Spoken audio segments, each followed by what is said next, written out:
An off-duty Texas officer accused a homeless man of being a drug dealer and then commits an illegal search and seizure.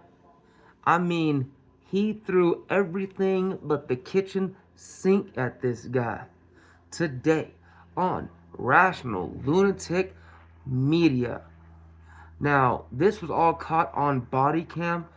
We don't have the video, but we do have the complete transcript. So, we're going to read that to you. With that being said, when I read this one, I thought, jumping Jehoshaphat, people are gonna want to know about this one. anyway, hit that like and subscribe button, punch that notification bell so you can stay up to date on all my latest content. If you're on TikTok and the video goes a little too long, which this one's probably going to because this is a long, pretty long report. But if that's the case and you want to keep watching this beautiful mug here, jump over to YouTube, catch the same content, but the full amount, always on YouTube. And if you want to know about real sick cops, real sick judges, and sick officials doing real disgusting things, at least want to know about what they're doing out there, jump over to my Patreon, get my Not Safe for Life content. $5 a month, members only. But those are stories that I believe should be told, should be talked about. But I understand a lot of people, probably most people, don't really have the stomach to sit through those. So that's for members only. $5 a month, Patreon. And with that being said, let's get into this little juicy nugget, shall we? All right. This report was written by the Real News Network. Read to you by yours truly, of course. An off-duty Texas cop falsely accused a homeless man of drug dealing. What happened next was life-changing. A dispute over $20 rapidly escalated when Officer Jose Palomares accused one party of drug dealing, drug dogs, an illegal search, and a twisted attempt to make the arrestee into an informant followed.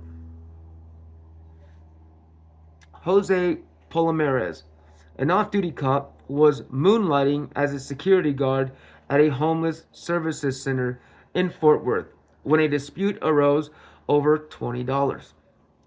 Officer Palomares chose to intervene, immediately accusing the man who believed he had $20 stolen from him of being a drug dealer. After calling in the drug dogs and conducting an illegal search, Palomares failed to find sufficient drugs to justify his accusations. Instead of letting the man go, Palomares then decided to pressure his arrestee into becoming an informant. Police Accountability Report discusses the shocking footage and what it tells us about the ways police wield their power against the poor.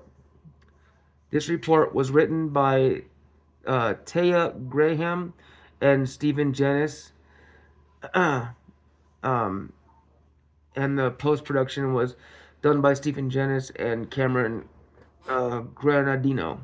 So I appreciate these fellows for writing this report and scribbling down this transcript for me to read for y'all. All right. And this transcript was kind of rushed, so there may be a few errors in it, but I'm going to do my best to weed through those nice and smoothly so y'all don't get boggled up on the garbage, you know what I mean? On the bull crap.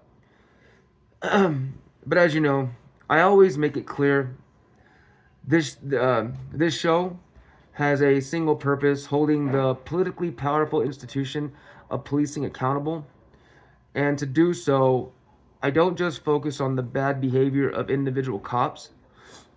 Instead, I examine the system that makes bad policing possible.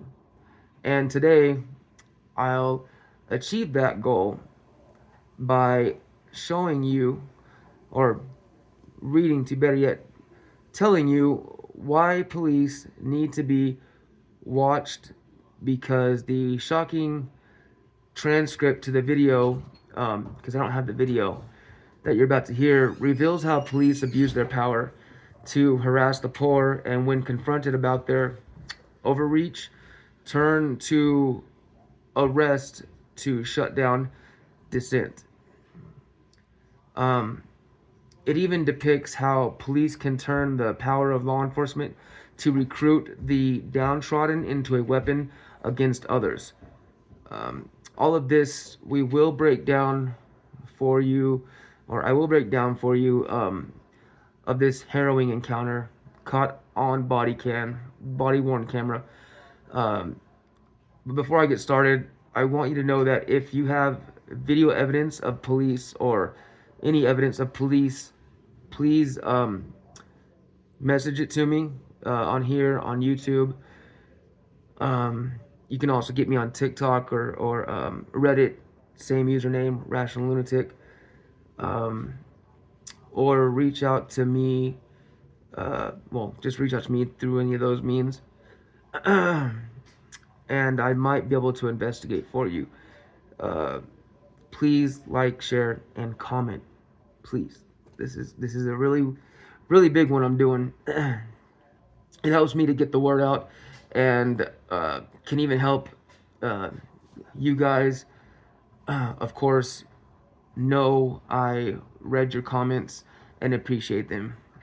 You see those little hearts I give out down there when I like your comments and respond. And I've even started doing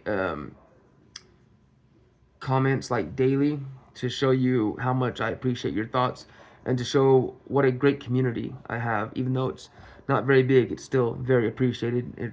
I'm very humbled, and I really do appreciate it very much. But let's get into the report. This story starts in Fort Worth, Texas, in June of 2022. There, an off-duty Fort Worth cop named Jose Palomares was moonlighting for a Texas mission, a provider of services for homeless people, when a dispute erupted over $20. That's yeah, that's right, $20. The officer, who cited drug use at the facility for his subsequent actions, decided to turn the conflict into an opportunity, uh, detaining the man wanting his money back, accused of wanting his money back, and trying to force him to consent to a search. Here's the transcript. Officer Polaris.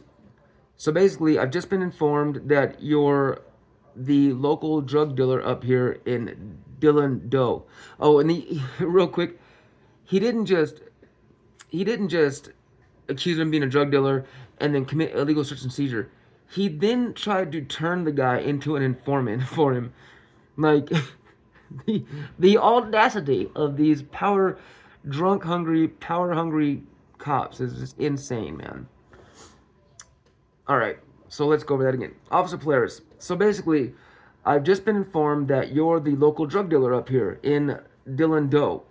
Speaker 3 doesn't have the defendant's name, or the detainee's name. I'm guessing because he didn't want it disclosed. So we're keeping that. And the other names, the only name that's going to be named is the officer. I don't know what's his name. Officer Palomares. But I will let you know when it says Speaker 3, Speaker 5, Speaker 6, who those people are. Okay, so Speaker 3 is the detainee. So Speaker 3, no, I'm not. Officer Palomares. So it doesn't matter what you tell me. I'm going to do my job, okay? The detainee. Am I being arrested? Officer Palomares. No, not right now. Speaker 3, I haven't done anything, Officer Palomares. So now, do you have any drugs on you? Speaker 3, no. Palomares. Okay. Speaker 3, I just come down here to get my mail at the inaudible, means you can't understand what he said in the video. Palomares. So again, speaker 3, inaudible. I'm guessing he's cussing, probably cussing the guy out. Like, I come down here to get my mail, you fucking ass, you effing a-hole. Officer Palomares, I don't think you're listening to me. You can tell me, you can tell me you ain't got nothing all day long. But now I've already had it, and I already know that you're the guy for selling drugs and methamphetamines, and we don't tolerate that. Speaker 3, I am not. I don't even do that. Officer Palomares, so it doesn't matter what you tell me, sir. I'm just letting you know what I know. Now, I want you to remember what the cop says at this point for reference later. He states, quote, I already know you're selling meth or a drug dealer. He doesn't provide evidence of actual proof. He merely makes the declaration to coerce the person he detained into relinquishing his constitutional rights. A push he continues to make without evidence. Like, just listen to more of this. Like, listen. Let's continue. Officer Palomares, and I'm going to get a drug dog to come up here and check. Okay? Just so you know, all right? So I'm going to do my job. I'm going to check. Speaker 3, I haven't done anything, sir. Palomares, okay, all right, sir. Are you on probation or parole? Speaker 3, no. Palomares, do you have any warrants? Speaker 4, who is another cop who's approaching, I believe. It's an audible, you can't understand what he's saying, so I'm guessing he's approaching from a distance on his way to Officer Palomares. Speaker 3, I'm cleaning. I haven't done anything, sir. Or I'm clean, not cleaning. I'm clean. I haven't done anything, sir. Speaker 4, again, you can't understand him, so he must be too far from the video. Speaker 3, he starts out, you can't understand him, then he says, he stole 20 from me. He's going to say anything, talking about the guy. So Speaker 3 and another man were outside having an argument over $20 that Speaker 3 thought the other man, or the detainee, thought the other homeless man stole from him. So that's what this whole thing started over. It was two homeless guys arguing because one guy thought the other guy stole money from him.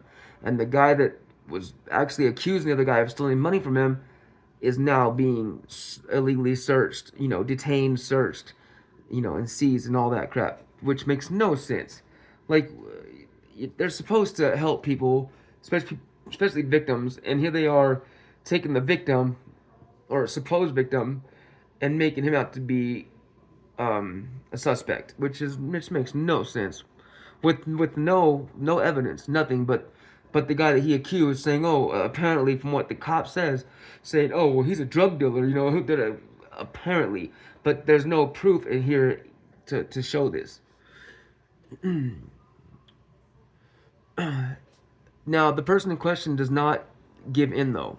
So the officer ups the stakes, using a casual movement as a pretext for creating what I would best call a narrative narrative of escalation.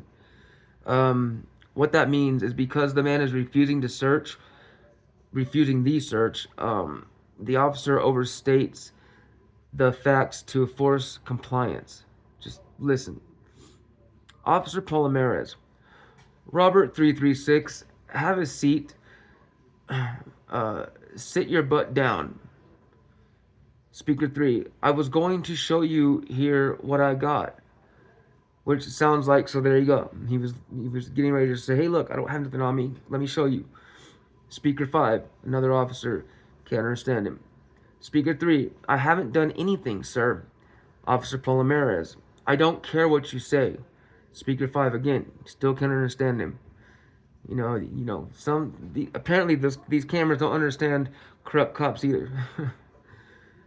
Palomares, what are you trying to get up for when I ask you to sit down?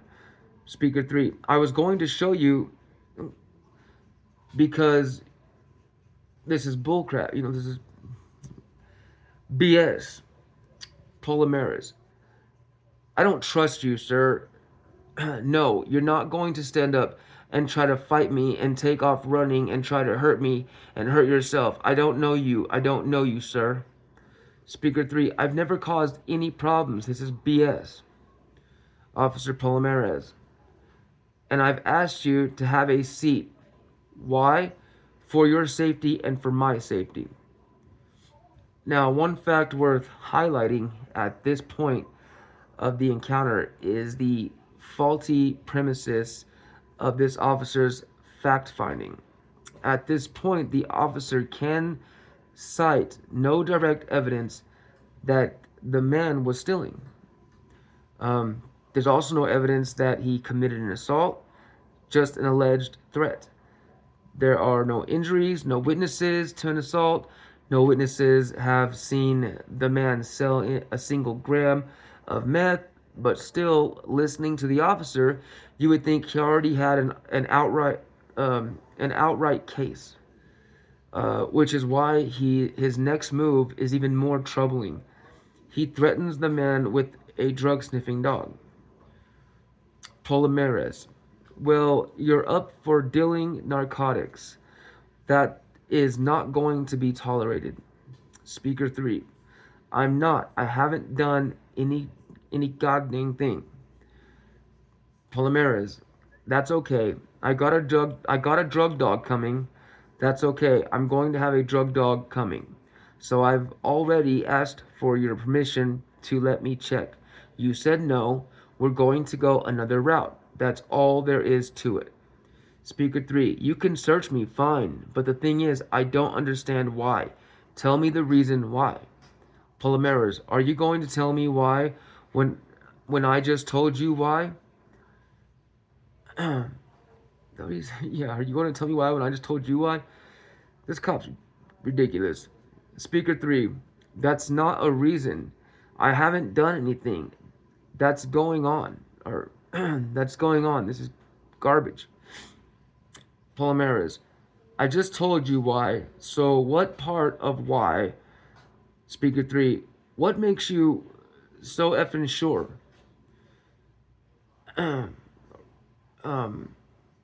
It says inaudible, so I'm filling in little blanks right there.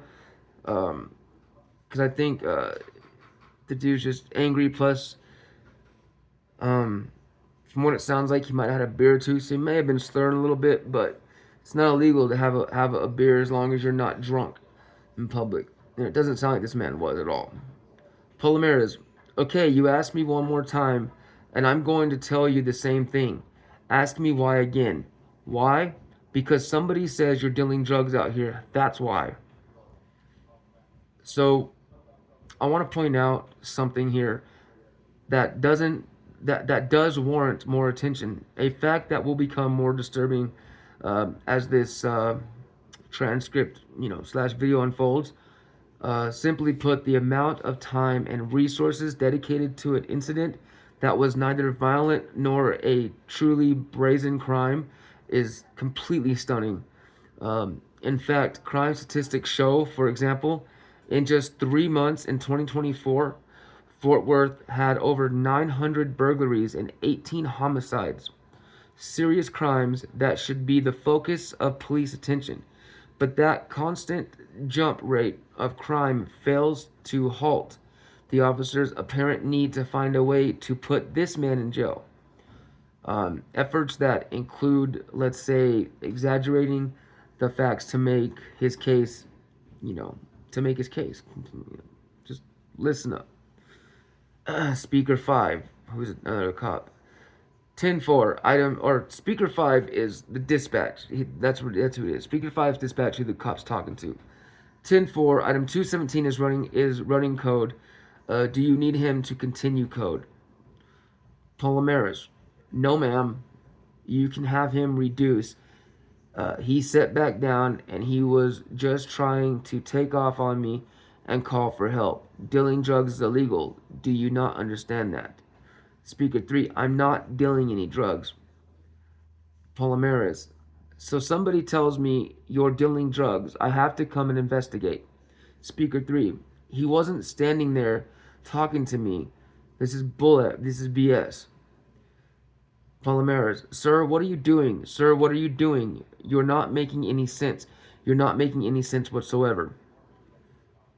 And Palomares, it may sound like I'm repeating what he says, one sentence over and over. I'm not.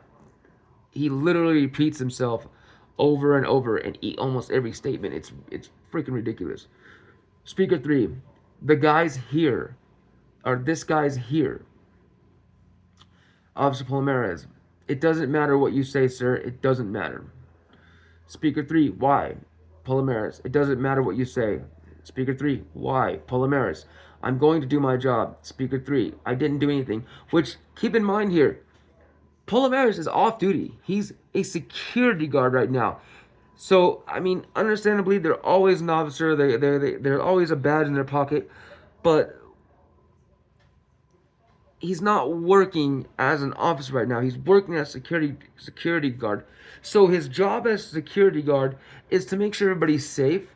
There's no violence. No one's trying to hurt, harm, or rob anybody. But this man's been robbed, from what he says, and the officer's not investigating the actual suspect. He's investigating the victim. And he's a security guard. His job isn't even to investigate. It's to stop something if he sees something, or to keep an eye to make sure nothing happens. So the most a security guard should be able to do at that point is, if they're arguing and it looks like they're about to fight, is telling them both need to leave off the premises, and call the cops, not become the cops. And this is something that I think should be laid out for for all cops. If they're working as a security guard, they should only have the rights at that point as a security guard. You know what I'm saying? They shouldn't have the rights to just start doing illegal investigations on people because they feel like it, or because they think someone has something on them. That's not their job as a security guard, unless someone is selling something right there and they have proof of that. That's not their job. Their job is to say, hey, what you're doing here is not okay. You're causing problems to people. You're a danger to people. You need to leave, and then call the police, unless they catch them in the act of selling drugs, doing drugs. Then they can detain them, call the police. But they still shouldn't be able to do this. When, as a security guard, should not be able to. At least that's my opinion. Let me know what you think in the comments, because I really do believe that. You know what I mean? But let's continue with this. So, Speaker 3, I didn't do anything. Officer Palomares, you're just getting aggressive with me. That's all you're doing. Speaker 3, no, I'm not. And does it sound to you like he's getting aggressive? Because it really doesn't sound to me like he's getting aggressive. You know what I mean? Like, he's like, I didn't do nothing, man. Like, I didn't do anything. And it sounds like he's sitting down. And the officer's like, well, you're just getting aggressive. I'm sorry. I understand verbal aggression is a thing, you know what I mean? Or verbal aggression is a thing, but I don't think that should be considered getting aggressive with anybody, unless you're coming out verbally threatening somebody. You know what I'm saying? Like, so no. Anyway, Palomares, yeah, you are. Speaker 3, I have not gotten aggressive with you. So seriously, did the man who's been sitting against the wall try to take off?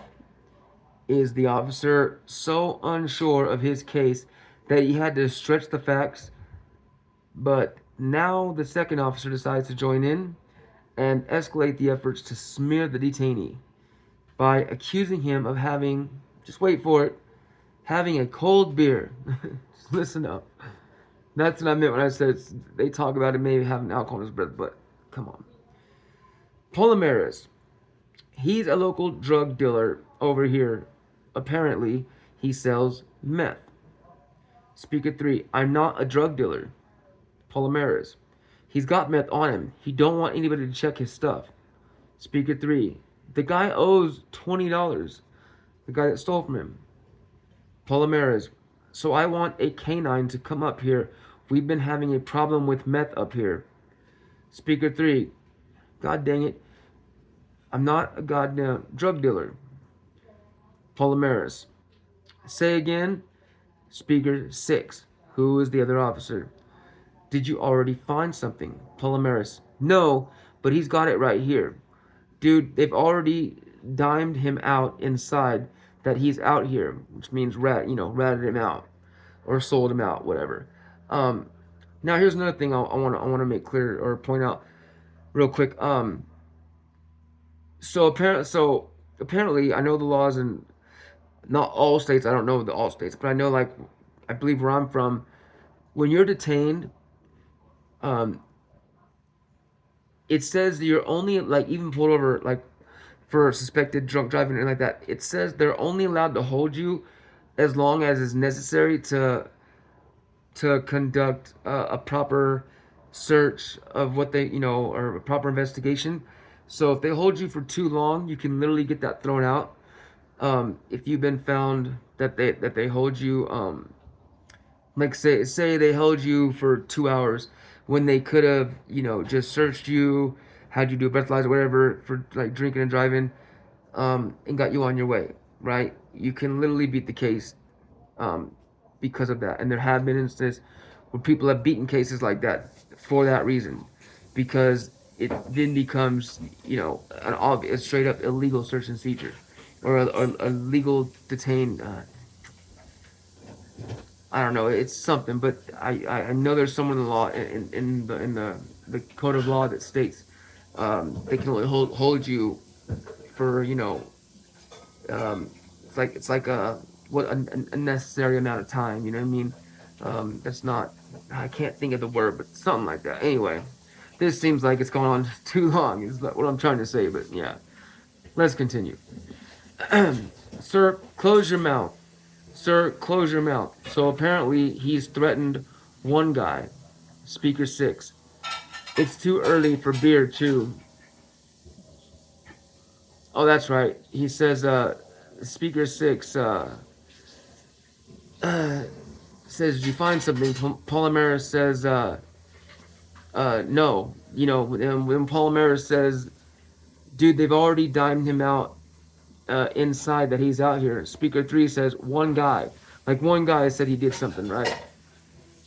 And that's what Polymeris says, close your mouth. So yeah, he says, what does he say? Yeah, he says it's too early. It's too early for beer, too. So he's just saying that, right? The Speaker 6, the other cop, right?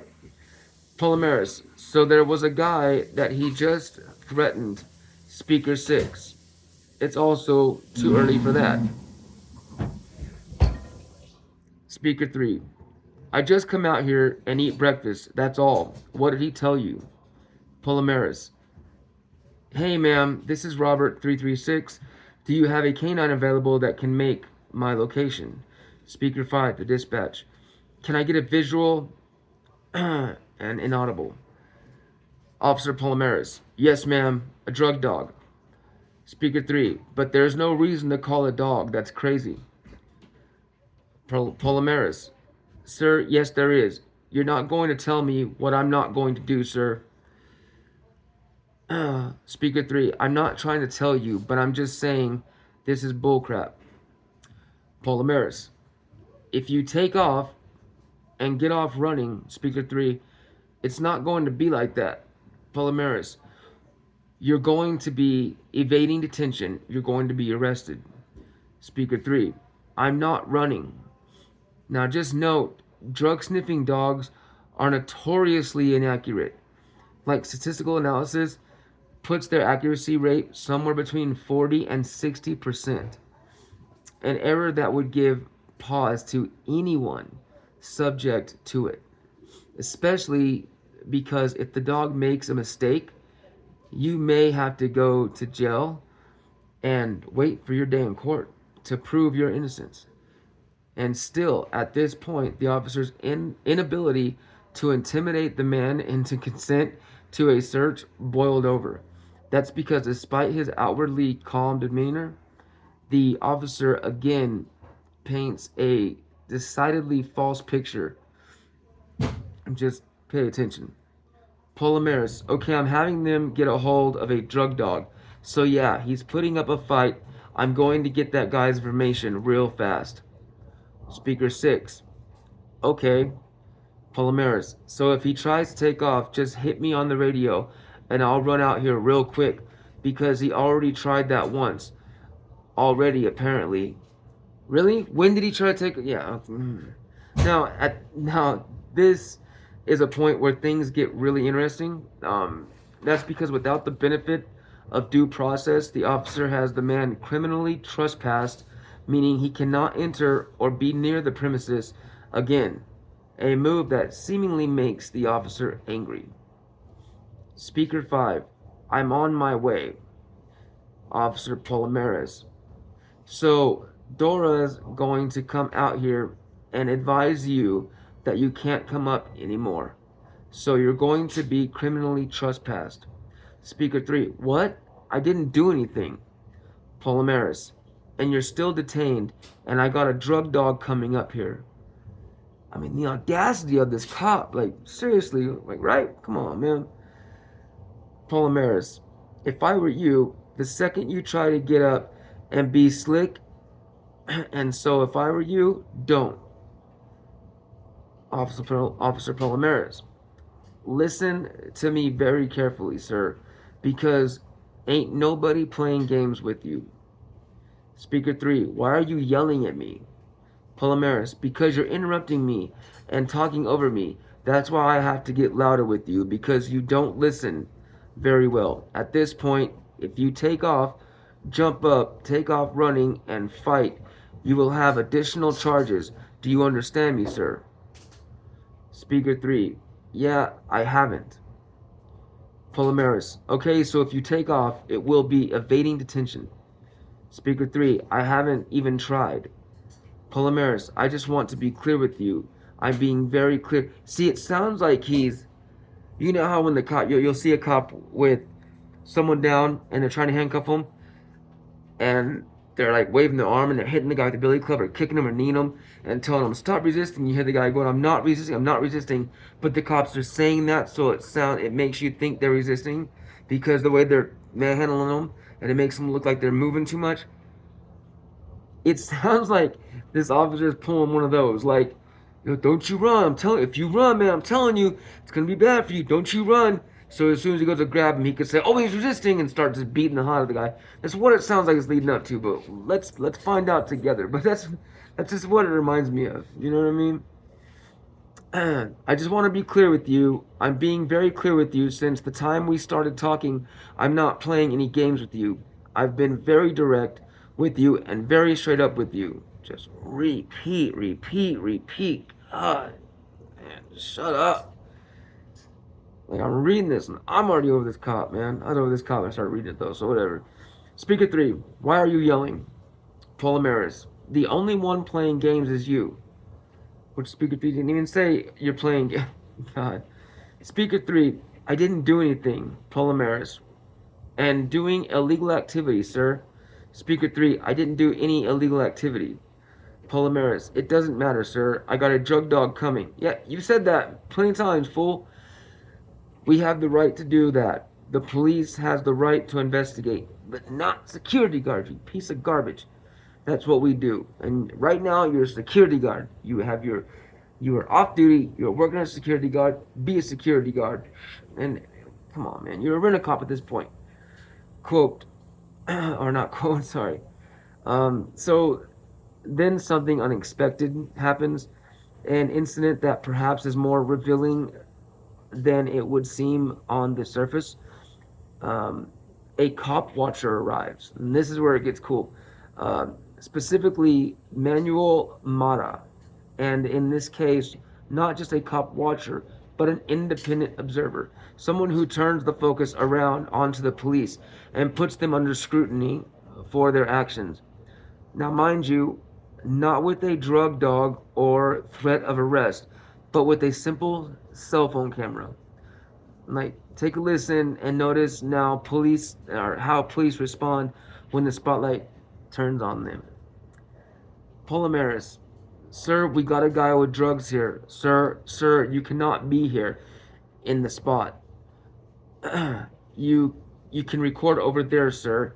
You got to record over there. They always want to push you kind of out of view or around behind them where you can't really get the full view, which is not okay. It's illegal. You're allowed to stand. I don't believe in like an arm. As long as you're not standing in arm's reach where you can touch the officer, or where you make him feel threatened, you can stand reasonably close. Manuel Mata, what's your name and your badge number? Which is the first thing you should always ask, especially if you expect a corrupt cop. Other than, uh, am I under arrest? Am I being detained? And if not, I don't answer questions. Palomares, sir, you're going to be arrested for interfering. Yep. Fear tactics. Don't let them work on you. And it doesn't work on this guy, obviously. Manuel Mata, what is your name and your badge number? If you touch me, you will lose qualified immunity. I'm not on the public sidewalk. Or I'm on the public sidewalk, excuse me. Officer Palomares, stand on that side over there, sir. Manuel Mata, no, I don't have to. And he's right, he doesn't have to. Officer Palomares, so you're interfering. Manuel Mata, no, call your supervisor. If you're going to put your hands on me, call your supervisor because this is the sidewalk. Palomares, I've already asked you to move. Manuel Mata, nah, I'm not trying to hear that. You have to understand people's rights. Palomares, I've already asked you to move, sir. Manuel Mata, nah, go ahead, do your thing. Palomares, I've already asked you to move. This guy's just freaking great at repeating himself. I think he likes hearing himself talk. Manuel Mata, call your supervisor. Palomares, I've already asked you to move. Manuel Mata, call your supervisor. I don't listen to unlawful and illegal orders. Palomares, you're going to step over here. Mr. Mata, call your supervisor. You just threatened me with arrest. Palomares, sir, you cannot step over here. Mr. Mata, no, call your supervisor. Palomares, put your hands behind your back. Are you kidding me? Yeah, lawsuit, 100%. Mr. Mata, no, don't touch me. Palomares, put your hands behind your back. Mata, don't touch me. Palomares, put your hands behind your back. Put your hands behind your effing back. Mr. Mata, what the F? This is bull BS. Officer Palomares, put your hands behind your back. Mr. Mata, go ahead, Palomares. I gotta stop doing what I'm doing because you're interfering. You're going to be handcuffed. Guaranteed, and then let go. It's not gonna be charged anything. And then that cop's going to lose in the long run on that one. Mr. Mata, I'm First Amendment protected, you piece of shizzle. Palomares, I understand that you can record, but if I have to stop to do what I'm doing, Mr. Mata, call supervisor. Palomares, to take care of you. He's in the middle of talking. Mr. Mata, call your supervisor. Palomares, come over and have a seat. Mr. Mata, I'm not sitting down nowhere. That's right. The cops respond with an arrest. Never mind that Mata was exercising his First Amendment rights by holding the officers accountable for their actions, and forget that Mata was documenting their use or possibly abuse of power by trying to coerce a man to give up his constitutional rights. No, Mata's camera was the real problem. Forget about the ineffective use of law enforcement powers, and boy, do these cops punish him again, falsifying the circumstances in real time to threaten Mata. Just listen. Mr. Mata, don't worry, man. I'm not moving nowhere. You're hurting my effing hand, dog. Palomares, stop pulling away from me, sir. Mr. Mata, I'm not. I am not pulling away. Palomares, stop pulling away from pulling away from me. Mr. Mata, I'm not. Stop lying. See, he's doing that. I told you.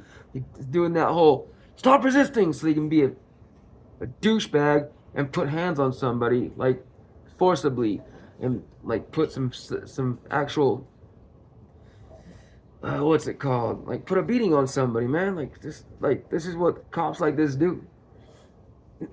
Polomares, stop escalating, Mr. Mata. Stop lying. I'm not escalating. Polomares, stop escalating, Mr. Mata. The only one who escalated anything was you. Polomares, stop escalating. You escalated everything, Mr. Mata. You escalated everything by putting your hands on me, you effing pig. Polomares, stop fighting, Mr. Mata. I'm not fighting. Polomares, stop fighting, Mr. Mata. I'm not fighting, dude. Polomares, stop fighting, Mr. Mata. Stop being aggressive. Polomares, stop fighting. Mr. Mata, stop being aggressive. I'm sitting here on the floor where you illegally threw me on the ground. I'm not violent. I'm not aggressive. That's you. You're the one that's aggressive and violent. You're the one that doesn't understand the law. You did it based on your feelings and your camera. Stop doing stop doing that with my hands. Polomares, stop fighting, sir. Mr. Mata, I'm not moving. Polomares, stop pulling away. Mr. Mata, stop hurting my hands. And this officer that failed to render me aid, you're all wrong. Hey, can you get this mother effer off me? Off me, man? What is he doing? I need you. I need you all. I need you all supervisor right now. Polomares, I got a narcotics investigation going on. Mr. Mata, I need your supervisor right now. Which they should stop and call their supervisor. They're supposed to. I believe that's by law. Like if you ask for a supervisor, they're supposed to provide that. They're supposed to call the supervisor and go on over there so you can talk. And if one claims to be a supervisor, you can ask for his supervisor or a different supervisor if you're not seeing eye to eye with him, or if he doesn't understand the laws. You know what I mean? Polomares, inaudible. Cussing Mr. Mata out. Mr. Mata, it's not illegal to film you, dog. Polomares, he's going to keep yelling, Mr. Mata, and I need the ambulance. Like, they really hurt this guy, you know what I mean? Speaker 8. I know, Polomares, I appreciate that. Mr. Mata, I need the ambulance.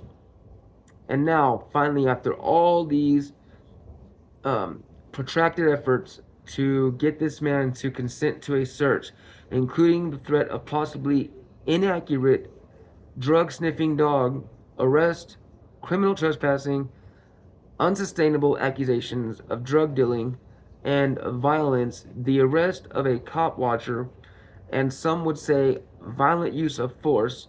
After all of this, what are the results?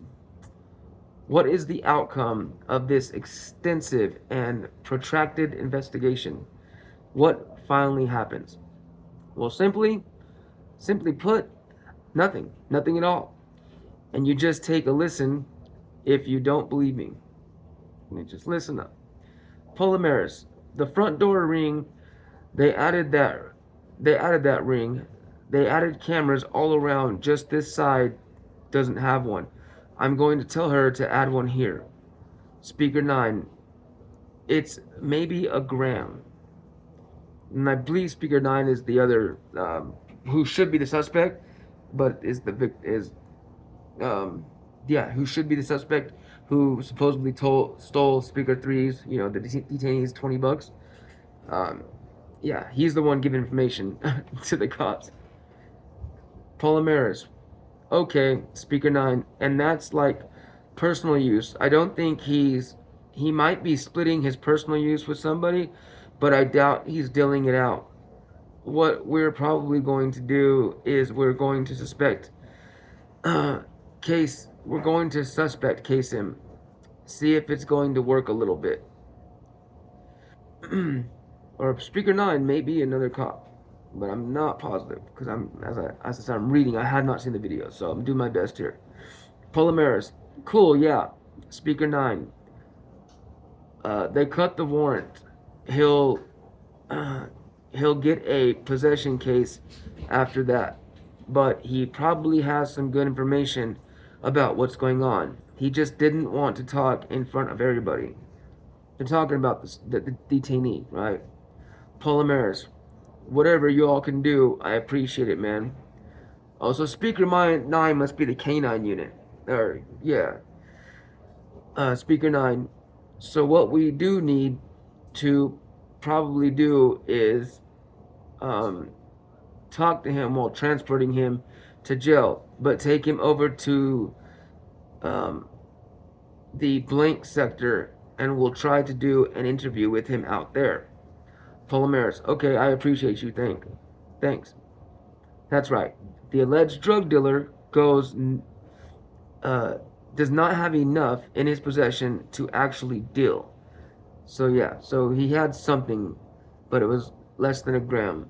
So instead of charging him for being a drug dealer, the cops resort to taking him to the station as if he were under arrest to try to glean some more information from him about, you guessed it, drug dealing.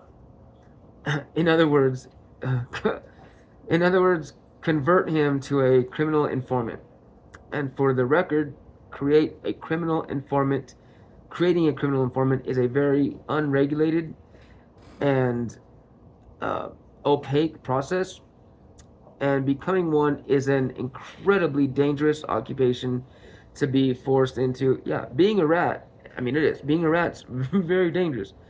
Uh, if you want to learn more, start by researching Rachel's Law.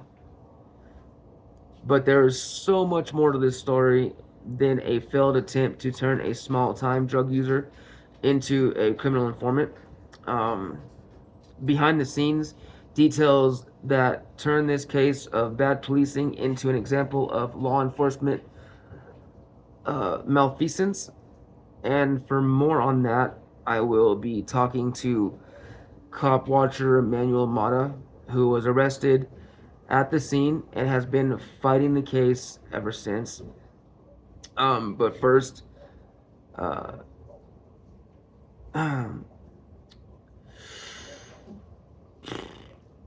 we're going to hear some comment by one of the other reporters um, who's going to add some of his investigating details of the case and the circumstances surrounding it. So here's what Stephen Janice had to say. So when he was asked, so what are Fort Worth police saying about the arrest of Mata and the detention of the man for suspicion of dealing drugs? Mr. Janice said, well, they're not saying much to us. We sent an email with a couple of questions. One being, how do they approach cop watchers? How do they approach major drug investigations? Although we didn't overhear on the body camera that there's a lot of talk about cop watchers, there's audio that we did not put in this particular show about how they were aware of Mata, how they're aware of other cop watchers, how they're like, quote, I can deal with it, and how they talked about enroll call of ways of suppressing cop watching. So very disturbing that First Amendment activities are not on police radar in such a significant way. When he was asked, now this community shelter provides food and household items for people who are unhoused. What can you tell us about it, and why were they hiring police officers? Mr. Janice responded with, well, this is exactly what we talk about in the show all the time. Using police to solve complex social problems, which is a result of massive inadequacy. Police there are unhoused. They have drug addiction problems. People there are unhoused. They have drug addiction problems, not police. They have all the problems that come along with being impoverished in this country. And yet, what do? They hire a police officer I think it's an un oh, excuse me. It's an unethical to the cause of helping people. No, not unethical. It's antithetical. Not sure. Haven't heard that word before. New word for me. But I think it's antithetical to the cause of helping people overcome these problems rather than arresting them. As we can see in this case, that's exactly what occurred. Then he was asked, God damn it. Then he was asked, this prolonged investigation and subsequent arrest by police are symbolic of the concept you have termed you have termed blanket criminality. Can you talk about the idea and how it applies here? Mr. Janice responded, Well, as you see, this investigation took multiple officers, uh, took an hour. They tried to call a drug sniffing dog. They made every effort they could to criminalize the behavior of a single person and then spread it out through the community by involving other people in this. So, really, it was like saying this whole place, or quote, this whole place is a crime scene, and we're going to sit there and kind of work through it with our police. More police are going to show up, more cop cars. We're going to arrest a cop watcher. We're going to detain a man, then take him down to the station for no reason and try to get him to become a criminal informant. What could be a better example of the criminalization of working class people? It's why this country has the problems it has, and it's why police are the worst answer for antidote to this kind of problem. Then he was asked, no, excuse me. And now to talk about his arrest. Um, um, Next up, the next person in this interview was actually Mr. Mata, the cop watcher. So these are his responses to questioning.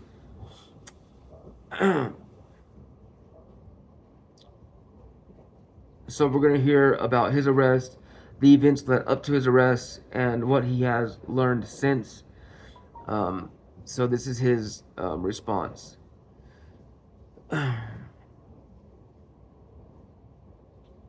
So he was asked, So can you describe for us the officer's interaction with him before you arrived? It seems like the man was detained for nearly 50 minutes. Can you describe a little bit of that interaction at the very beginning? Mr. Mata, yeah, well, when I pulled up, I actually seen a police officer. Uh, to me, it looked like harassing two people at a shelter. So when I pulled up, I didn't know what was going on and I didn't ask them. I just wanted to film. So it turns out that the guy in the blue shirt was the one that the cop decided was the drug dealer, which he wasn't, and the debt wasn't over drugs. He owed him 20 bucks because he let him borrow it to buy cigarettes and food. So that's what he asked him. That's why he asked him for it. The actual drug dealer was right next to him, and as soon as the cop comes, he tells the drug dealer to leave. So that's what I walked up on, and they were trying to search his stuff, and I never got to see how it ended, only in body camera in trial. So yeah, so there was a drug dealer there who was next to the men, and the cops told that guy to take off. Good work. You're such a good guy. You did a great job. Yes, you did. Yes, you did. You're such a good cop. You did such a great job. That's a good job. You need a pat on the back, like a pat on your forehead with a fist. Piece of garbage. So then Mr. Mata was asked, So although the man said he was getting his mail at the mission and just asking for the 20 bucks owed to him, Officer Palomares questioned him and insisted he was going to bring a canine to sniff him. And the man said, quote, You know there's no probable cause. I haven't done anything wrong? And the officer said, quote, I don't care. Someone told me you're a drug dealer. Sit down and show me your pockets. Now, I know you're not a lawyer, but when you look at this interaction, what do you see? How do you see his rights being violated? Mr. Mata. Yeah, and being detained, and being detained. And see, I didn't know how long he was sitting there because to me, I just saw it. I didn't, I had just, he walked up on it. I didn't know the total extent until I got the actual body camera. He had him detained for like 40 to 45 minutes, almost an hour before I even got there. So to me, it looked like, excuse me, ah, major itch. So to me, it looked like he was being held against his will. That's what it looked like to me. And he kept telling him, quote, hey, sir, this, that. And he kept telling him, he just kept telling, yeah, same thing over and over. Because when I pulled up, he was telling him, quote, you can search me, but not my stuff. And then that's when it all went sideways. When I stood right there, because to me, how it seems is like if you don't want to pay someone, just call the cops and they'll take care of it for you. That's what it looked like to me. Because the actual drug dealer, he told him to leave. So now you're messing with the guy that the complainant states, quote, I did not buy drugs from him. I do not do drugs. But then, yeah, even the guy that said that owed him $20 told him, I don't do drugs. I didn't buy drugs from him. Where am I? I don't do drugs. But then you hear the officer, oh, but you know he sells drugs? And I'm like, wow, that's all? Everything looks so wrong the way the guy was looking and how the situation was. And I just tried to capture it on camera, and I failed at that. Yeah, because they arrested the poor guy. Then he was asked, I think you're being hard on yourself. I don't think you failed, but one thing I noticed is that the officer says to the man, quote, you're getting aggressive with me. So I'm just going to play a little bit of the video where the officer's talking to the man saying you're getting aggressive. And here's that part of the transcript. Officer Polaris. So they dimed him out, basically. So I come in here and talk to him, quote, hey man, look, straight up, I'm Officer Polaris, blah, blah, blah. I said, quote, why are you talking to me? Or blah, blah, blah. I said, quote, why are you talking to me? I said, quote, have a seat. He tried to get a little aggressive. I said, quote, hey, look, I'm talking to you because you're being identified as a guy that's selling drugs. If you're not, let me know who you are. Quote, I said, quote, it's not going to be tolerated. So we've seen this time and time again in videos. I know you guys you've had to see these cop watch videos where the cop will do one thing and then when other officers get there and you see him explaining what he did and why he did it, it sounds so innocent, doesn't he? Oh, I saw something in his hands. Or, oh man, I was just trying to tell him, look, man, this is simple. Someone said you're doing this. We're just checking you out to make sure everything's kosher. And we're going to let you go. No big deal. And the guy got aggressive with me. He tried to run. He tried to attack me. He pushed his chest out at me. You know what I mean? I told him to calm down. I was totally like an innocent, just, you know what I mean? You could have mistaken me for a bystander. I was so nice to the guy. You know what I mean? I could have been his grandma. I was so sweet to the guy.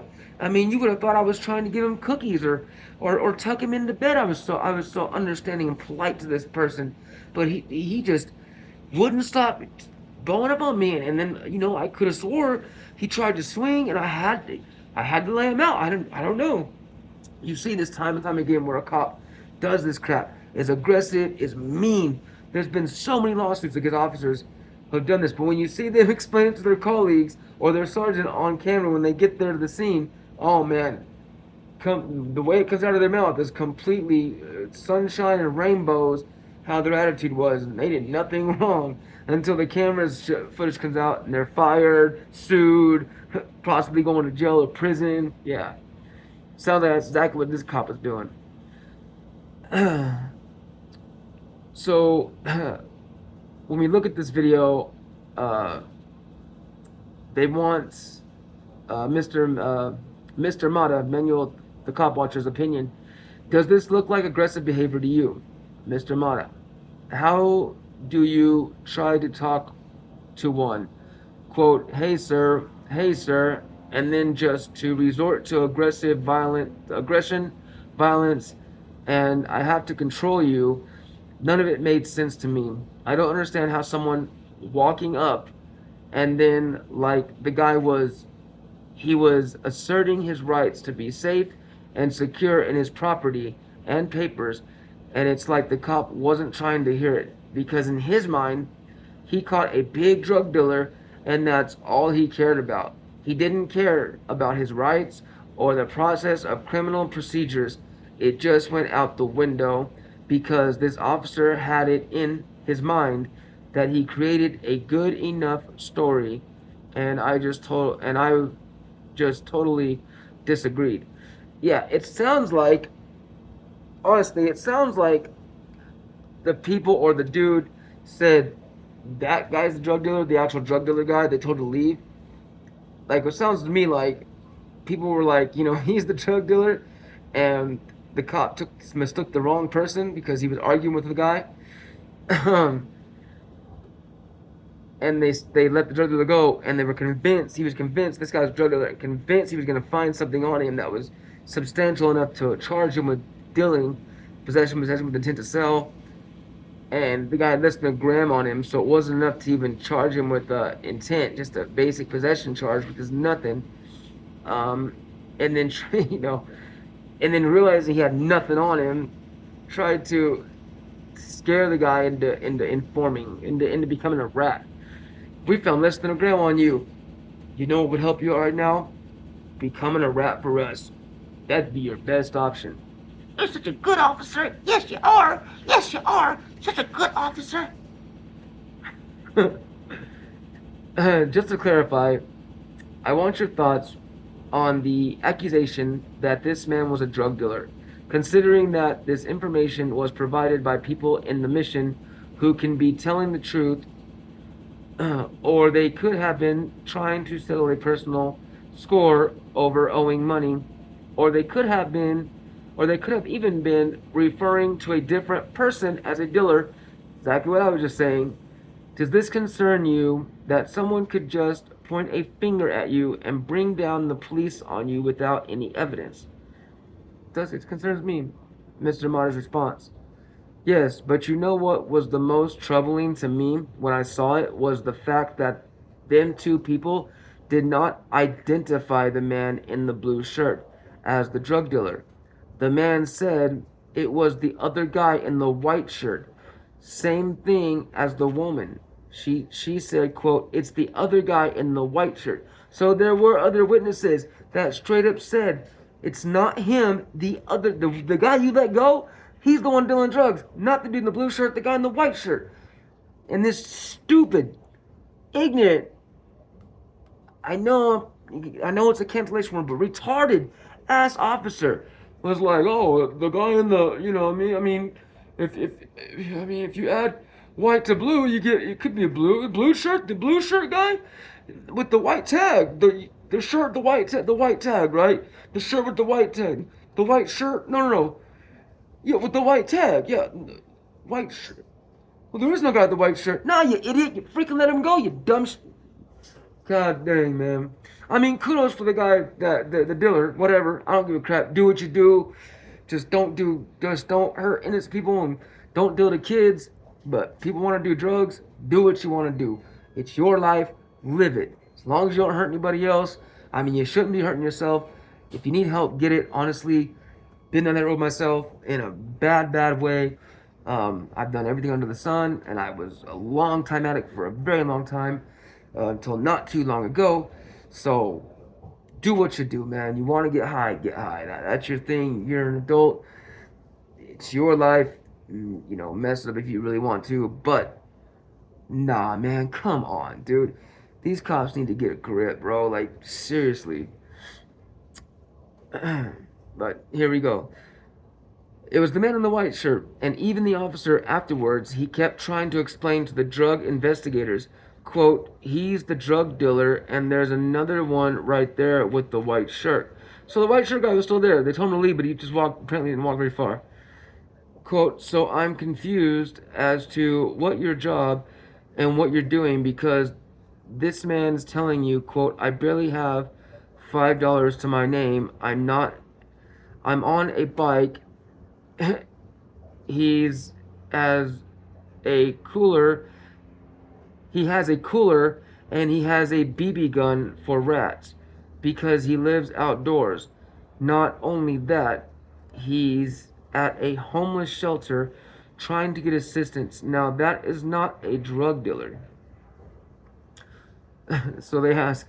So another thing that stood out to me is that the officers talk to the woman who's running the mission, and he says to her that even if he doesn't find drugs on him, and even if the canine doesn't sniff anything, he's still a tiller and should still be trespassed. Do you think it's fair that this man who needs the services of a Christian mission should be denied them due to suspicion that hasn't even been validated or adjudicated? Mr. Mata. No, because that's not what those places are designed for. And then, plus, this cop has no authority to trespass anyone. And what the problem is here is what was exposed in the 97-page report that was done on the Fort Worth Police Department, where relationships, husband, wife, boyfriend, and girlfriend. This is one of those. Hold on. There was on 97. Let me start over with that. And what the problem is here, is what was exposed in the 97-page report that was done on the Fort Worth Police Department, where relationships, husband, wife, boyfriend, and girlfriend, this is one of those scenarios where he is dating a woman that's working there. Oh, so the cop's dating the woman that runs the place. Huh. And the plot thickens.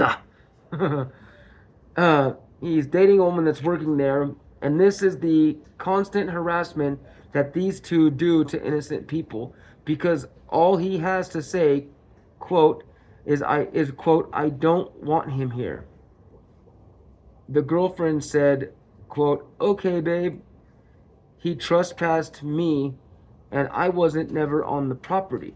And I wasn't never on the property. Double negative, sir. You're talking wrong. I never set foot on the property. I was on the public sidewalk the whole time, and he convinced a lady to trespass me. So this is the problem we're facing. When you hurt someone's feelings, and let's be honest, not just someone, when you hurt a cop's feelings, and you're in a position of power, you should lose it, because you're dealing with a people with emotions, not the law. Yeah, you're dealing with humans, not cops. They don't care about their badge at that moment. They're just mad. And they're gonna get you, man. Careful. The bad cops are coming. The mad cops.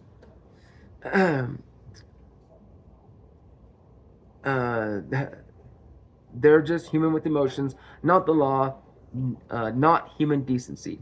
And basically, above all, not Christian-like, because that place is funded through God's money. So for him not to even understand what it means to help others, not to hurt them. Then Mr. Graham, or Mr. not Graham, Mr. Mata was asked, so I was watching the video, and about 50 minutes into the man's detention, you arrive, and you ask the officer to identify himself. He refuses and immediately says, quote, you're interfering with the investigation. And barely 1 minute into the conversation, you were in cuffs. Were you surprised by this? Mr. Mata, actually surprised? No, but kind of disappointed. But yes, At that point, I had thought I made it clear about what my intent were, what my intent was, because my intent is never to harass, interfere, disrupt, or impede anything. And the fact that they're able to say that because you're not recording and you take my attention away, which is not in the penal code, it doesn't state they took my attention away, and this is what is frustrating because all I'm doing is holding a camera. Then Mr. Mata was asked, so I was wondering, do you feel you were treated differently because you're a known cop watcher and activist, as opposed to someone else who might have been standing there filming? I witnessed how you were singled out at the trial of Aaron Dean while you were there supporting the family of a Tatiana, a, a, a Tatiana Jefferson. So I'm wondering if you feel you were treated differently and what rights of yours you feel were violated, Mr. Mata. Since I've been doing this, I know for a fact that automatically I'm going to be treated differently, looked at differently, it's and even it's just a whole different vibe that I get from these officers. Because during roll call, you hear them. Whenever I hear a cop say that he was mentioned at roll call, they always explain this quote, he harasses and films us. And then I'll give you a quote from a Homeland Security report that was done on me by a South Division police officer sergeant, and they know that I film and that I go and film trying to get officers to violate my rights. So if this is something you all are assuming, wouldn't it be something that makes you all and not even participate in what you're all witnessing on this video? But it doesn't. But it doesn't stop them. It encourages them because they want to be the one they want to be the one that says, quote, I got him. Now, I do apologize for how I'm reading this. It's really hard to, and I'll probably get flack for this anyway from haters. I get a lot of hate. Not a lot, but enough. Anyway, so it's really hard to read someone's direct quotes when they're quoting paragraphs. People don't speak how words should be said half the time, how they should be written. Everybody, including myself. I'm not talking crap, I'm not putting anybody down, but we don't. When we're speaking, we speak in our own mannerisms, our own, tones, and use our own words and our pitches, and it's easier to understand a person when they're talking directly. But when you're reading a transcript of what someone said, when they cut corners in their speech, or you know what I mean, when they're talking their regular speech and not writing it out properly, it slows you down. It makes you stutter and stumble over words, or stumble over like trying to understand what they meant when they're saying certain things, or they're getting lost in their story and they're going on a tangent, or they're just starting a sentence and then going right into something else. It's a little rough, but I'm doing my best. Bear with me. We're almost there. Thank you so much if you're still here. I really do appreciate it. But let's continue. So then Mr. Mata was asked, so it looks like the officer, when he is putting his cuffs on you, it seems like you're being thrown to the ground. I hear you say, quote, stop pulling all my hands. And it looks like he was getting rough with you, but it's kind of hard to see. Can you tell us what we were missing, Mr. Mata? See, what happened was he wanted me to sit down, and I told him, quote, no, I'm not going to. We're just going to stand here, whatever. And he stated that I was getting aggressive with him by telling him, no, we're just going to stand right here. I never pulled away from him. I never ran. I never did anything. And when he grabbed me by my shoulder, he yanked me down and he literally pulled me off of my feet, and I landed butt first on the ground. And then that's why I told him, I'm going to stand back up. I'm going to stand back up, see? And that made me mad. Is the officer, and what made me mad is the officer that's on duty turned around so it wouldn't be caught. What he so the other officer turned around so it wouldn't be caught on camera that he his coworker was abusing someone. Piece of work, these people. Um, Turned around so it wouldn't be caught what he just did to me on his body camera. And if you look behind him, that's what you're going to see. He's turned around to the guy in front of him the whole time. And then he was asked, I believe I heard you request medical, but I know you were taken to the jail instead. Can you tell me how you were treated and if you received any medical treatment? Mr. Motta, yeah, because the whole thing was that whenever he threw me on the ground, he kept doing this. You know how the two cuffs are like this, and it has them two little links right here, like two in the middle, and and doing this. So yeah, how the cuffs. You know how the cuffs. We've all seen cuffs, right? Um, and if you have noticed, my hands are already messed up. So this whole thing was swollen after, and I told him, quote, I need medical. And they were trying to put me in a car. I wasn't resisting the transport because they weren't taking me nowhere. They had to wait for the ambulance to get there and check me.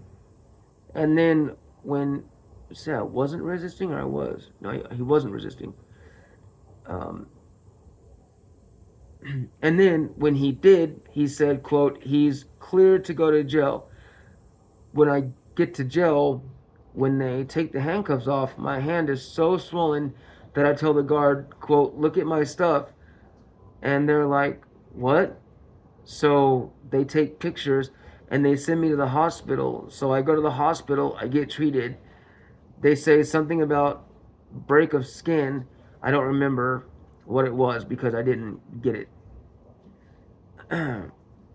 So then he was asked, now I have to ask you this, but it's because I know there are going to be some people who will say you were provocative, you used foul language, and you raised your voice with the officer. And maybe they'll say that they feel that you were being aggressive or that you were trying to provoke them. How would you respond to someone who would say that? It's a very good question. And this is Mr. Marr's response. It is not only our right, it is our obligation to check and balance when someone steps out of their box of control. Now, they used force, they used violence to gain control. I used my words and the tone of my voice to do the same, and it's protected. Great answer. And second part, if they're trained to deal with high stressful situations where guns are being pointed at them, a car is flying at them, you mean to tell me that you all passed that type of training where it doesn't break a sweat to where you all can say me saying a bad word, vulgar, raw, loud is enough to make you all come out of y'all's skin? Something's not adding up, right? So to me, why not? Why not? Cause why not cuss at them? Because to me, I've been in an environment where I couldn't let these people disrespect me, but I wouldn't be able to live in this environment. Or not, but because I wouldn't be able to live in this environment. The way I do it now is like I'm punching them with words. I'm defending myself with the right to say this and that. And I remind them Houston 5, Hill Glick 5, uh, Cummings, Turner 5, Driver, all of these cases involving speech that is protected, and the most protected speech isn't favorable. It's the one that makes people mad and upset. It creates tension. It's very true. Then he was asked, so I saw there was a conversation between two officers who had conflicting statements on the amount of illegal substances found on the man. One officer said he saw roughly over a gram. maybe just enough for personal use. And then the other officer speaks to the woman and said he had enough for over 100 hits on him. What are these conflicting statements? What am I even seeing here? Mr. Mata responds, this is what I want to know. I want to know what they found. See, what happened is Polymeris thinks he's a drug investigator. So when the real ones get there, they're not understanding why they were even called in the first place. Because they know an addict, they know a buyer when they see one. So they're left with, okay, this is their only choice because he's not a drug dealer. So yeah, so basically, he thinks he's a big shot drug investigator, and the cops who actually do these drug investigations, they know a dealer versus just an addict or a junkie, right? Someone just, couldn't deal because they would just smoke all their supply, right? And they're like, they just tell by seeing this person, like, okay, this is obviously not a dealer. You know what I'm saying? Why are we here? Like, we literally found just enough for a personal use.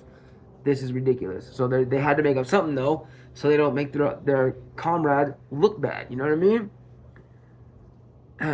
So quote, why don't you go ahead and tell us who you bought the product from? Help us help you. Yeah, so they try to get him to rat on his dealer. You don't have to just help us. Help you by telling us where you purchased your product from. And that's all what the man agreed to because he did not want to go to jail. Oh, he agreed to be a rat? What? It was easier for him to tell on someone than go to jail. And that's exactly what happened because when the real investigators showed up, the real detectives, they seen that this was straight garbage. Then he was then he was asked, but something I noticed and really wanted to pay attention to is I heard an officer not in uniform say, quote, let's just make it look like you're arresting him, that he might get possession, and then we're going to take him and see if we can get some information out of him. So it looks to me like they were trying to turn him into an informant and they were cutting him off from resources where he could get help at the same time. So basically, cutting him off from resources and possibly his freedom. This seems to me like targeting a vulnerable person to become a CI. What do you think? It's 100% what it was. Mr. Motter's response. That's exactly what happened. Because they knew that this guy was just a regular street person, and majority of those don't want to be in jail. So it's easier to manipulate and influence him to tell and said and sad to say that's exactly what happened here. They put him in a car, they drove him down the street to where the police station was on Hempfield and Magnolia, and they let him out. And the cops, while they're letting him out, they're like, quote, you're just going to go in here and talk to these detectives. You don't have to tell them nothing, but to help yourself, just go ahead and tell them. So then he was asked, so what were your charges? From my understanding, from my understanding, just last week, you were supposed to report for 180 days in jail. Can you tell me what you were charged with and what you're facing and what happened? Jeez, they really did stick it to the cop watcher. Mr. Motter's response, well, I got charged with interfering with police duties and resisting arrest. Not only was I charged, I went to trial and I was found guilty on both of those cases and I received 180 days and I appealed it. And yes, yesterday I was supposed to turn myself in and the strangest thing happened. I did not have a warrant to turn myself in. It's because they know they have a lawsuit on the government's, which he still does. But that's some garbage. Or they're gonna say, oh, we can't, you didn't have it, and oh, something happened in the system, and then try to pin him on more charges. Watch. This is how these dirty systems work, man. I did not have a warrant to turn myself in. What happened is I was given a court date for another sentencing hearing. Now, I don't know what's going on, and I don't know what's going to happen. But all I do know is I don't care because I know one thing. When I chose to believe in something stronger than myself, I don't need to be afraid. I don't need to be worried. I don't need to understand evil people anymore because I know two things. This too shall pass and learn and lean not on my own understanding and lean not on my own understanding. Those two things I keep to my heart. And I remember this is selfless, so I can lose. So I can't lose. The only the only thing I'm doing is I've made the world notice Fort Worth Police Department. Excuse me, I'm so sorry. Is I've made the world notice Fort Worth Police Department and their awful tactics and their culture of torture. That's it. He was then asked, okay, let's take a second to break down what we just saw and examine it through the. Oh, I don't think he was asked this. This is just a statement. Okay, let's take a second to break down what we just saw and examine it through the prism of a concept that I think does not get the attention it deserves, namely the ever expansive and destructive growth of police power in the service of some nebulous notion that if we consent to it, we'll be safer. Well, I, for one, am skeptical, and there is plenty of evidence to provide or to prove that skepticism is warranted. First, it's important to note that many categories of crime have gone down this year, especially some of the most violent and serious crimes, which have fallen since they rose dramatically during the pandemic. In most major cities, that has meant roughly a 20% drop in murders. In my hometown, or in their hometown of Baltimore, the drop has been even more precip- precipitous. Excuse me, has been more precipitous, with homicides roughly 30% below their peak. But all this good news came with a bit of a confounding at asterisk. It happened amid a nationwide shortage of police officers. Numerous reports have accounted how difficult it's been for police departments to maintain staffing levels. In our home in the hometown yeah, in their hometown of Baltimore, they're short a record 678 positions. It's been called a crisis by the mainstream media, a shortage of officers on the street that threatens public safety and law and order, and the future of civilization. And yet, that's not what occurred at all. Instead, we experienced one of the steepest drops in violence in recent history, all of which occurred in the time frame when there are simply less officers on the street and fewer cops making fewer arrests, because that shows you how many bunk arrests they make, how many false accusations are made by the cops themselves. Isn't that insane? Like, literally, all crime has dropped. Murders, robberies, like some places where there's uh, whatever, like the place where drugs are legal or whatever. You know what I'm talking about? Like Kensington. You know what I'm saying? Kensington as a place where there's an overage of homeless and drug use because drugs are legal, and they're giving them out there. Um, that's a place where robbery and stuff went up. But yeah, in most regular places, crime has dropped dramatically. But let's go. Where fewer cops making fewer arrests. But here's a question: how on earth could that happen? More cops equals more safety, right? More law enforcement means more law and order, right? A gun and badge are the best way to ensure that chaos and crime are kept under control, right? Nah, it's because they have a quota. They have a quota they have to reach, right? They have to make so many arrests, so they have to make some up. It's like being a salesman, and your numbers are low, and you're about to get fired. So you your friends and family, or you coerce people that can't afford it. Um, into buying something that they shouldn't be buying. They're coercing people that can't afford attorneys into taking deals that they shouldn't be taking because they're not guilty, and that's the worst thing I think a person should have to go through. One of the worst things, man.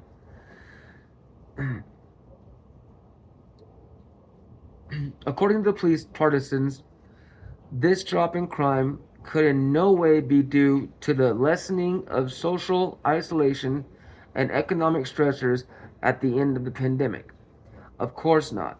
It couldn't be due to the revival of in person social programs that scientists say are the most effective form of violence reduction strategies over and above aggressive policing. Never. It couldn't be in Baltimore due to the group violence reduction strategy that tries to intervene in the lives of people most likely to commit a murder with jobs and support rather than handcuffs and bars. Absolutely no way.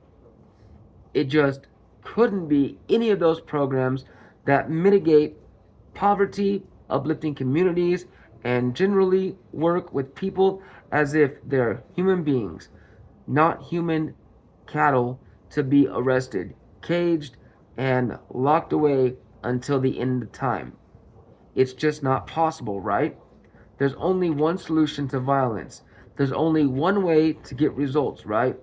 Give cops more power, give them more guns, give more SWAT teams and specialized units or form more SWAT teams and specialized units and discard those pesky constitutional rights that keep on getting in the way of effective crime fighting. God, put perfectly. That's what we should do if we want to stay safe, correct? And of course, despite relinquishing our constitutional rights, police will treat us fairly, protect the innocent, and not steal from us, right? Okay, that last statement might have gone a bit too far, but just consider a recent decision by our illustrious Supreme Court, which seems to relish in refracting our rights, not expending them. The court was asked to consider the request of two people who have been victimized by overly aggressive civil asset forfeiture, or as this article in the Nation describes it, when cops steal your stuff. Yeah, yeah. That's the thing. So, and this has happened. So if they pull you over and they find like massive amount of cash and nothing else, they can just take your money, literally take it and keep it, saying that oh god, I forget the law behind it, but it's happened. Like literally, there was a couple who just cleared their life savings to go buy a house, and they were driving through some state or somewhere. They got pulled over, and the cops, like the feds, took their money, um, because they said something like they're suspecting you of trafficking, like trafficking drugs or something, and all they got was the money because you've already sold whatever you were gonna sell, so they can what's it called? They can when they oh god, I need to think of these words. I hate when I have a word right there and I can't think of the word. But anyway, yeah, they can take it for themselves because it's drug money or blood money or gun money. You know what I'm saying? Like it's illegal when it's not. Even if you show the bank statement that it was yours, they just say, "Oh, well, no, yeah, this is something they actually do. It's real stuff. Look it up. I swear to God, look it up. If you don't believe me and you haven't heard these stories, look them up. Look up cops illegally seizing money. Just look it up. When cops steal your stuff, the plaintiffs had asked the court to rule on a seemingly modest request that when police confiscate property, they should have a prompt hearing on if the seizure was legal. They should. Now, first, you have to remember that despite our Fourth Amendment protection from unwarranted searches or seizures, Police in this country can pretty much take our property even if we're not criminally charged. And worse yet, if you want that property back, you have to file a civil suit and prove that it doesn't belong to the police in the first place. That question came to a head before the highest court in the land when it was asked to consider the petition of two plaintiffs who had lost their automobiles to police. Both had never been accused of a crime. Instead, a person who was caught with drugs in both cases had borrowed their cars, which police subsequently seized. To get their property back, the burden was on the plaintiffs. They had to file civil cases and argue the seizures were unwarranted. They wanted the courts to instead require police departments to have a preliminary hearing to justify the taking of property. But in a 6-3 decision, the court said no, because one way they make money, they take your stuff and they auction it up. In her in her dissent, Justice Sotomayor noted that 80% of asset forfeiture cases are civil, meaning they are not directly tied to a criminal case. This means that most property seized by police is not linked to a direct criminal behavior or to direct criminal behavior, but rather is simply proximate to a crime that the aforementioned case I just recounted. What this means in real life is that if someone dumps a couple grams of weed on your property in the right state, police can seize your car and other properties and make you fight to get it back. And what's even more stunning is that it's not even clear what connects all the seizures to the original idea used to justify it. Namely, seizing assets is supposed to deprive major criminals of the resources they need to commit more crimes. It's an idea that was touted by police by pointing to the threat of major drug dealers. But like most policies based on fear, it has turned into a cash machine for police departments. In the case before the Supreme Court, these kingpins had simply lent their cars to the wrong people. All the cops accomplished was depriving innocent people of using their cars for work, transporting kids, and generally taking care of themselves and their family. But of course, the underlying premise is the same fallacy I cited at the beginning of this rant. The more power we give cops, the safer we will be. The more we relinquish our constitutional rights, the less crime will occur. Or the more we diminish ourselves, the more cops will protect us. Well, let me ask you, is that what's really happened? Are we safe because we gave up our rights? Are we more productive because police can seize our assets? Is our country happier and healthier because law enforcement has taken the Constitution and used it like old newspaper for puppy training? Well, I don't think so. Instead, we have a destructive, ultimately Faustian bargain that I think we all need to reconsider. Because as you can see, once we give up our rights, the power that be are determined to never give them back.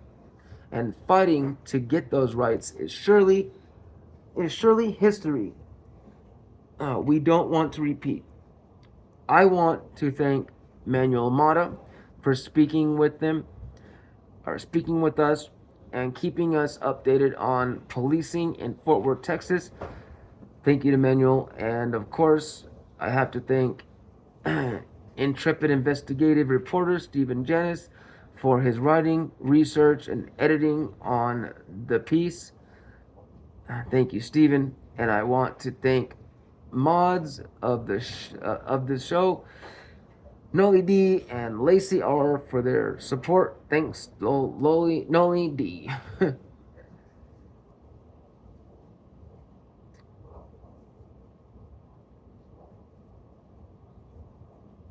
Yeah, and I mean, so that was a very, very long report. I am so sorry.